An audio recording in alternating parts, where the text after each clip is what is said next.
ciidanka dowladda Soomaaliya meel walba oo ay joogaan waxaa lagu gadaa jaad, mushaarkooda, raashinka iyo mararka qaar rasaasta ayay ku bedeshaan. wiilashan markay marqaamaan subaxii waa hurdaan, waa la soo weeraraa, kadibna waa la laayaa. taliska ciidanka booliska gobolka Banaadir oo xabsiga dhigay wariye Cali Nuur Salaada.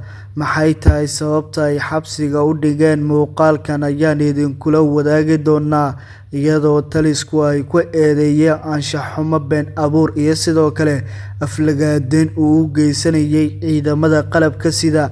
laakiin intaan u gudagelin, muuqaalka like saar, sii sheer gareey oo la wadaag saaxiibada. bogaana falow soo dhamaadsanid.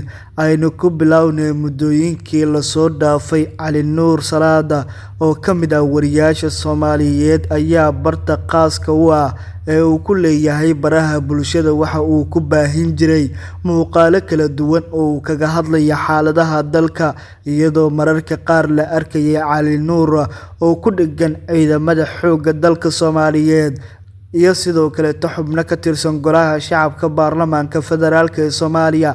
Cali Nuur ayaa horey u sheegay in ciidamada xoogga dalka Soomaaliya meel walba oo ay joogaan lagu iibiyo maandooriyaha loo yaqaan qaadka, isla markaana ciidamada isaga oo sheegaya uu yiri waxa ay dhaafsadaan qaadka sidii ay u heli lahaayeen risaasta, hubka iyo sidoo kale wax walba oo uu ka mid yahay raashinkooda, ayuu yiri Cali Nuur. taa oo keentay in laamaha amniga dowladda federaalka ee Soomaaliya ay baadigoob ay u galaan Cali Nuur Salaada, isla markaana ay gacanta ay ku soo dhigaan. Cali Nuur ayaana lagu heystaa inuu caddeeyo sababaha keenay in ciidamada uu ka been abuurto, iyadoo su'aalo la weydiinayo isla markaana baaritaano kala duwan ay ku socdaan Cali Nuur Salaada oo ku aadan warkii uu ka sheegay ciidamada dowladda federaalka ee Soomaaliya. inuu caddeyn u helo waxaa laga doonayaa halkii uu ku arkay ciidamada oo qoryahooda iyo risaastooda dhaafsiisanaya qaad, iyo sidoo kale ciidamada oo raashinkooda dhaafsiisanaya qaad.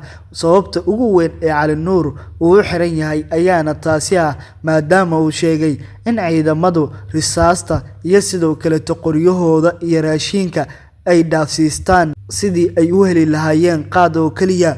taliska ciidanka booliska gobolka Banaadir gaar ahaan kuwa saldhigga Waabari ayaana caawa soo xiray Cali Nuur Salaada iyaga oo gudanaya waajibaadkooda qaran, sida lagu yiri bayaanka ay soo saareen taliska qaybta guud ee booliska gobolka Banaadir. Cali Nuur ayay boolisku waxa ay sheegeen in uu ku eedeysan yahay inuu aflagaado uu kula kacay ciidamada dowladda federaalka ee Soomaaliya, waxaana lagu yiri ciidanka booliska gobolka Banaadir gaar ahaan saldhigga booliska Waabari oo gudanaya waajibaadka qaran ayaa soo xiray eedeysane Cali Nuur Salaad Xasan, 38 sano jir ah, kuna eedeysan falal iskugu jira anshax xumo, been abuur iyo aflagaado ciidamada qalabka sida.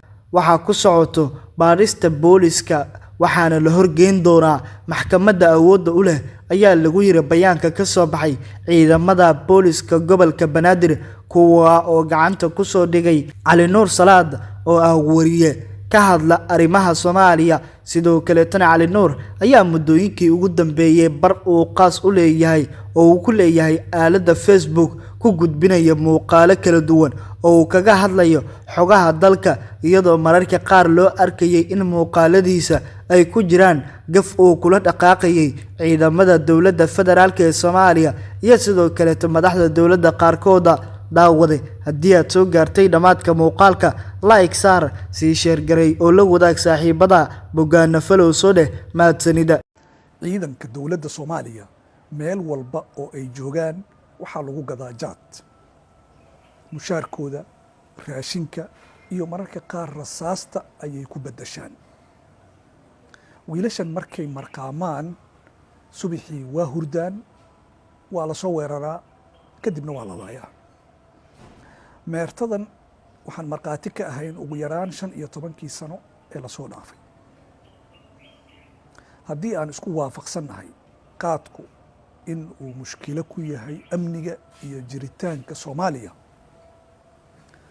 sidee nafteenna ugu qancin karnaa in madaxdii la doortay ay jaadka ka ganacsanayaan, macaashka ugu weynna ka helayaan, isla markaasna ay noo sheegaan in ay ciidan qaran dhisayaan.